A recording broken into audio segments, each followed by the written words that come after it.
Hello and welcome to Tech360. My name is Aayush and like every week, this week too, there's going to be tech, the best of auto tech, and so much more from the world of AI, smartphones, gadgets, 2 wheels, 4 wheels, in one action-packed episode. Let's get the show started. It's an interesting time to be a tech enthusiast here in India, or if you like Apple devices and iPhones. That frenzy that starts off in September is sort of extended all the way into December and beyond because Apple's expanding its retail presence in India yet again. Not just 4 stores in Mumbai, Pune, Delhi and Bangalore. Now Noida has one as well. It is their 5th retail store. That flagship Apple experience is now available in 2 stores technically in Delhi NCR. All of us in Mumbai aren't very happy about that, but we had to send the Tech360 team there to understand what this iPhone Apple frenzy is all about at a time when so many tech companies are cutting down on their retail presence, moving everything online. It looks like Apple is expanding and expanding fast. We'll break down all of this for you in Tech360 style, but first, let's capture all of that Apple frenzy at their new store. Hello and welcome from Noida, where it is winter season, so it is cold. A good time to be harvesting some apples, right? But we got another type of apple. Look, Noida's first Apple store.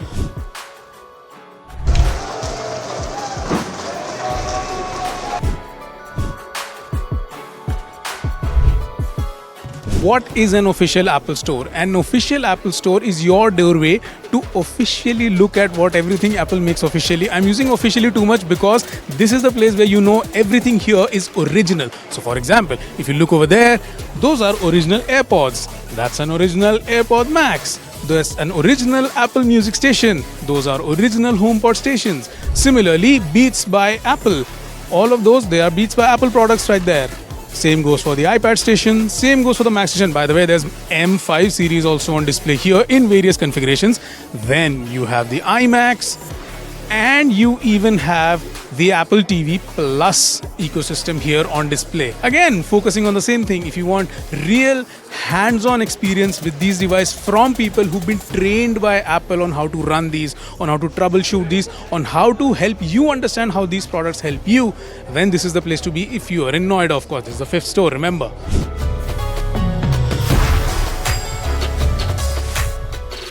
One more Apple store in India. It's interesting to see Apple is rapidly expanding its retail presence in India to capitalize on the surge in premium smartphone demand. It's an aspirational product. Let's be honest, its first 2 flagship stores in Delhi and Mumbai generated significant revenue in their first year alone, accounting for over 20% of Apple's India business. That's how key retail is to them. Now, obviously, encouraged by this performance, the company added outlets in Bangalore and Pune, with each existing store registering strong monthly sales.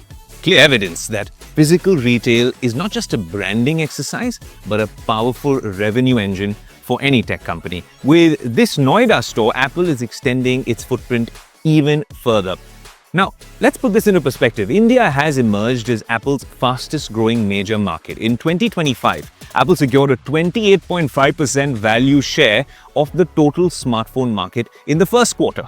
Now, physical stores play a central role in converting aspirational buyers and deepening Apple's ecosystem.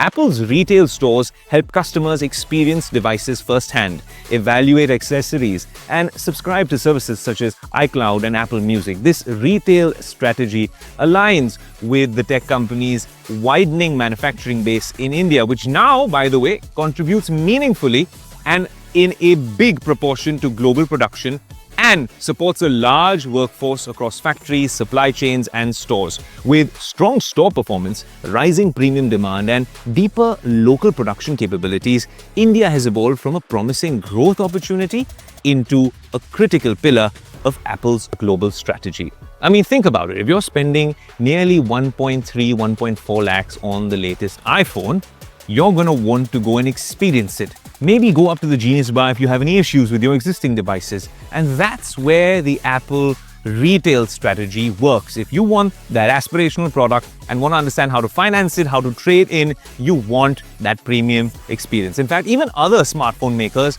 are taking some cues from this, offering services, at least online, which are almost in some comparison to what Apple's doing. I'll give you an interesting anecdotal piece of evidence.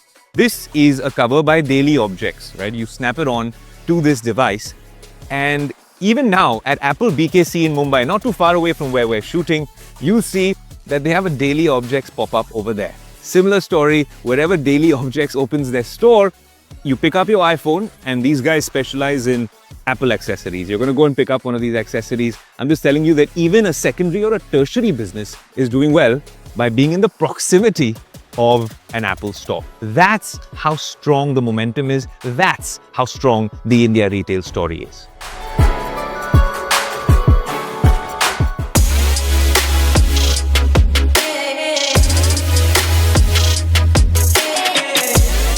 You know, it's rare to see genuine innovation in the tech space, especially in smartphones or a connected ecosystem.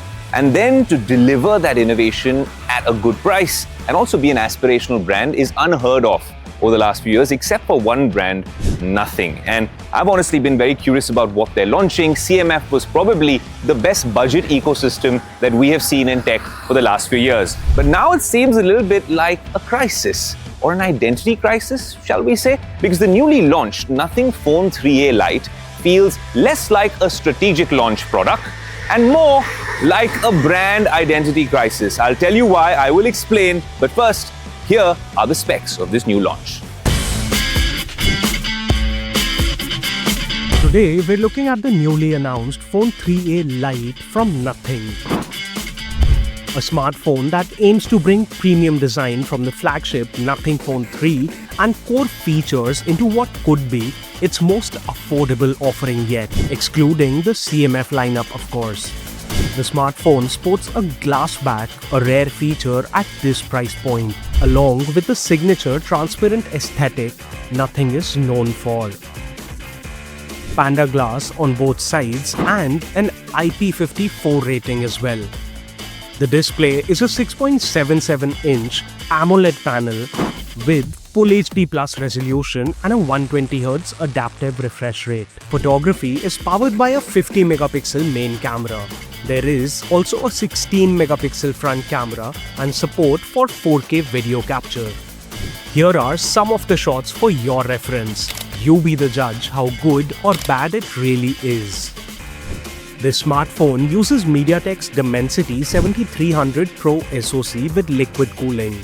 Storage goes up to 256 GB, with microSD expansion up to 2 TB. The battery is 5000 mAh with 33-watt fast charging that can reach 50% in about 20 minutes according to the brand.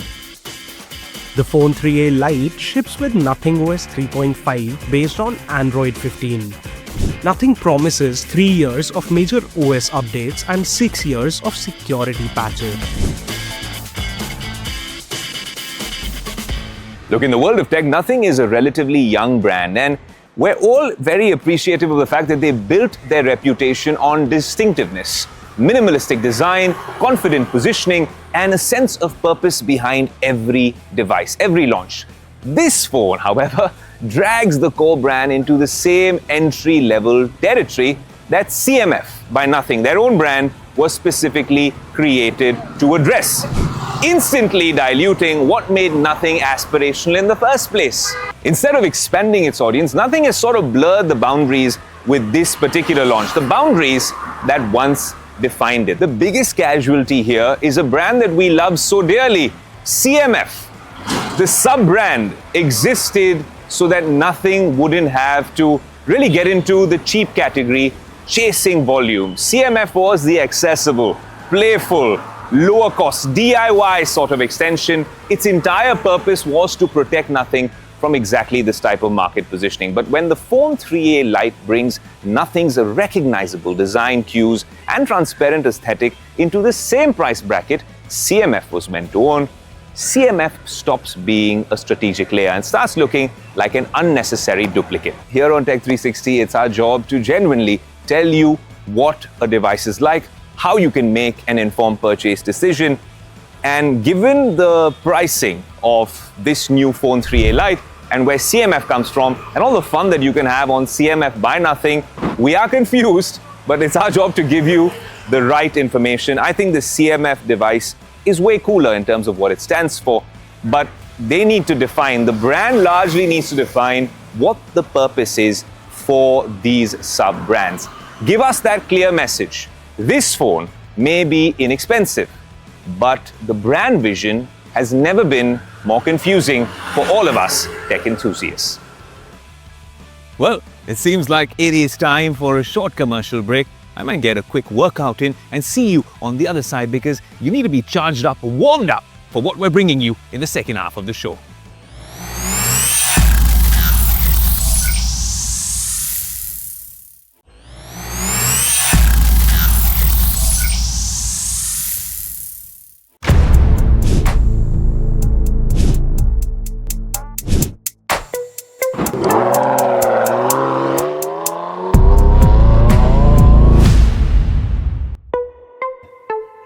The phoenix has officially risen here in Chandigarh, and I'm glad that we're getting to showcase it first day, first show here on Tech360. This is the Tata Sierra making a comeback from the year 1991 right here in December 2025. 34 years later, this is what the Sierra looks like. But what does it drive like and what's the tech like? Well, that's what we're going to explore in this particular segment.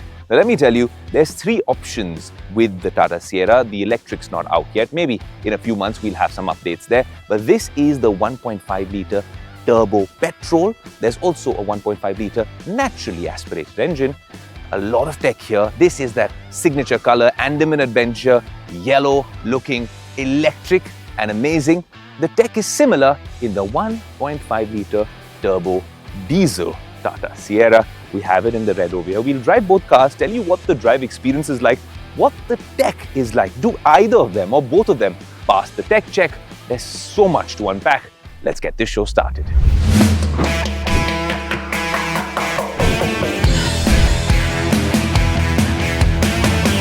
It's frigid here in Chandigarh, but it's also sunny. So like they say, dhoop sekna, something we don't get to do in Mumbai. That's why the car comes with a sunroof, which I have a couple of thoughts on, but it is the longest or the largest sunroof in its class, in this segment. It is massive. It extends all the way to the back. If you see right there, a lot of sunlight coming in. The sunroof and the B-pillar, these are things that honestly attract a lot of attention. And we've been driving in Chandigarh. It's a city that loves its SUVs. Everyone's been stopping, turning and looking. Okay, this seems to be a continuing theme with Mahindra's and now Tata Motors, the partnership with Dolby for Dolby Atmos. But Tata's taken things to the next level with this soundbar, a JBL system, which really does the trick. But before I even tell you theoretically what it's all about, Dolby Atmos badging over here, this is what Dolby Atmos is like in a car at this price point.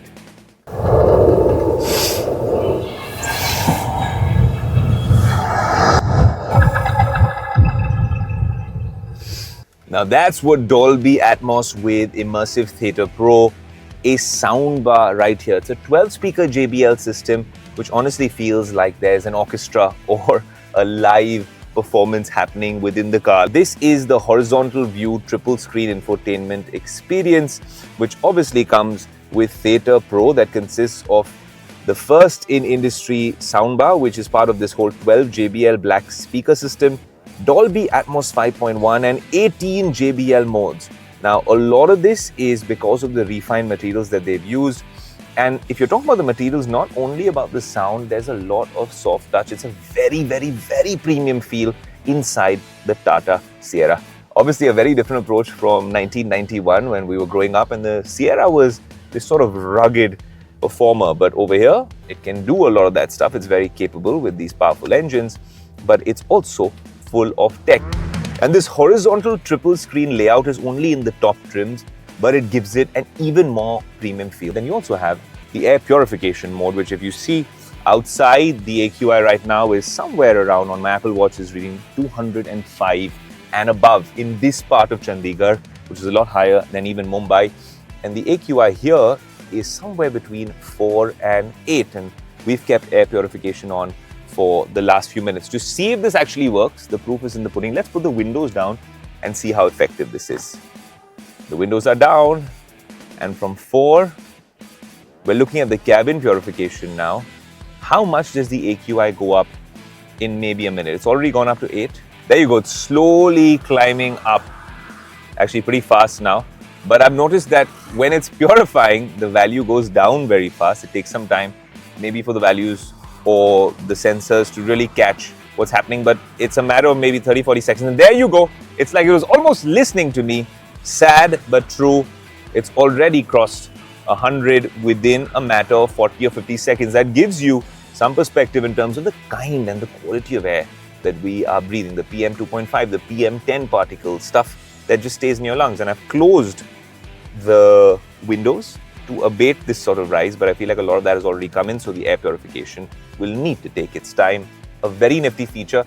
My 2 pence from a tech standpoint, this is a great feature, but it should be spoken about more. One, and it should also be displayed better, especially how it's displayed on Piri Pro, which is on Jaguar Land Rover products. Tata Motors can definitely take a couple of cues from there because of how nicely it shows you the AQI outside and the purification system on the inside. With ionization, carbon dioxide, we could have made this a little fancier, Tata. Now, in an age of AI and so much tech in cars as well, with chipset makers talking about all of the features that they have thrust into these vehicles. Largely, this is tech on 4 wheels or 2. In the case of 2-wheelers, how much tech or AI is too much tech? One thing that I know that if companies like Tata Motors and Mahindra understand the local context, and these vehicles made in India for India and the rest of the world can genuinely use tech to be the differentiator and make our lives so much more useful and safer. One such thing they've done this time is the blind spot monitor. Now, a lot of these cars in this category have a blind spot monitor, which if you hit the indicator on the right, the monitor shows here. You put it on the left, the camera comes on. But that's a very small PIP, sort of a circular reference. Good news that you don't have to really look far away from your line of sight. The not so good news, there's not much to see. I really don't know what's happening over there. And the age-old proverb, objects in the mirror are closer than they appear. So how do you fix this? Well, they have the default view, which is rear view plus front view, which you can change all throughout. But if I want to move all of this to the infotainment display from the instrument cluster, in a matter of seconds, I have a massive YouTube-like view over here on the left. This is a lot more to see, especially if you're on the highway and you have a bunch of lanes over here. I'll show this to you practically while taking on the road, but this doesn't stop there. What if I want to see what's in the front of my car? Not 360, but more of a 180 or a 120. Then I can hit this button as well. And this is the front left of my car. This is the rear left of my car. Similarly, if I switch to the right, this is the right. So now I want to go onto the highway and I'm driving. I'm given my indicator. This is it. This is how you want the tech to work in a car. Almost instantaneously, I have the perfect view with reference points in terms of cars that are coming closer to me and cars that probably are within a safe space. This is honestly a master stroke, a very, very stealth-like master stroke, but something, as you see, that car was the perfect reference point. This is the sort of tech you want to see in these cars. This is the sort of innovation you want to see when you're on the highway. Of course, this comes with autonomous features, ADAS, level 2, it has a bunch of things that work, but this really takes things to the next level. Well, over here in Chandigarh, you might need heating on seats, but usually in Mumbai, I need ventilation. Works fairly well over here with the controls on my right side. The car also comes with this extendable thigh support, which means that you can have a much more comfortable driving position and for the passenger as well.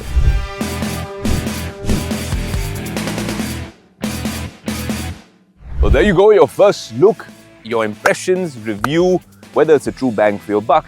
Here on Tech360, the Tata Sierra, an icon, resurrected in the flesh. That, of course, was the turbo petrol. This was the turbo diesel. Much better drive over there. Also, I'm a little biased towards that yellow color. I think we'll be seeing a lot more on the road. Well, do write to us on our social media handles and tell us whether you think this passed the tech check. The Tata Sierra for now, in the flesh, here on Tech360.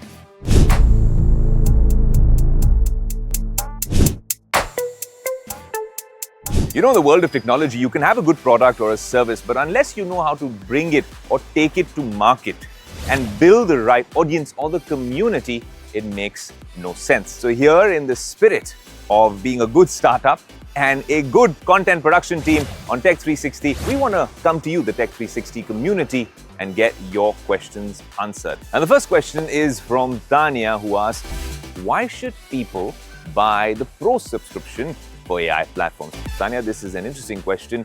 I think people should consider a Pro subscription only if AI is now a core part of their daily workflow, not just something they use occasionally. Today, the landscape is crowded when it comes to AI. Gemini is offering students a year of free access. ChatGPT Go is available at, well, 0 rupees for free for 1 whole year. And Airtel is bundling Perplexity Pro for an entire year at no additional cost. Add to that the growing push from platforms like Grok, which are positioning themselves as fast, real-time, internet-connected assistants. So the obvious question is, why pay? And in a price-conscious market like India, I think that is a legit question. The simple answer is that the free tiers are great for casual use, but they don't offer the power, consistency, or speed that professionals need. Most Pro plans across Gemini Advanced, ChatGPT Plus or Pro, Perplexity Pro, and Grok Super give you access to stronger models, faster response times, priority access during peak hours, longer memory and context windows, higher daily usage limits as well, and advanced creation tools, including video generation, image creation, file analysis, better API access, long-form workflows, and deeper integrations with other apps. If you're someone who writes scripts like me or edits podcasts, builds presentations, researches topics, creates daily content, drafts campaigns, codes regularly, or even runs any workflow where time is money, then the free versions quickly start to feel limiting. And I guess that's how they are. Well, envisioned and developed, Pro essentially turns AI into a reliable part of your work stack, rather than just a smart tool that you open once in a while. But if you're a student, a Lite user, or just experimenting, the current free tiers from Gemini, ChatGPT, Perplexity, and even Grok Lite are more than sufficient. You don't need Pro unless your work actually demands more power, speed, and scale on a daily basis. Let me sum it up. In short, free plans are for exploration, experimentation. Pro plans are for execution and genuinely for Pro users. But if you are one of those people who are eligible for the Pro subscription offers, which are now available for free in many cases, grab them while you can with both hands. Okay, we have time for one more question on Tech360, and y'all have been sending a lot of them to me on Instagram. This question is from Dave. Should people buy an official iPhone case, or are third-party cases just as good? Okay, clearly you spend a lot of money on your iPhone and now you're wondering whether you want an official Apple case or not. I think, moral of the story, you need a case. Official cases offer excellent fit, finish, and reliable MagSafe alignment, so they feel premium and integrate perfectly with your iPhone. However, good third-party brands like Spigen, Daily Objects, and a bunch of others often provide protection that is just as good and sometimes even better, especially for drop resistance. They also come in more designs. They cost often lesser than official Apple accessories. As long as someone chooses a reputable brand with proper reviews, certification, a third-party case is usually more than enough. Extremely cheap, generic cases are the only ones to avoid because they can have poor fit, weak protection, or materials that may damage the phone over time, overheat over time. So yes, that is your question answered here on Tech360. What an action-packed episode of Tech360, from futuristic made-in-India SUVs like the Tata Sierra to new Apple stores opening in India, be it manufacturing or the retail story. One thing is for sure, it's all happening here in India, and we're covering all of it, of course, on your favorite technology show, Tech360. My name is Aayush, and until we meet again next week, adios.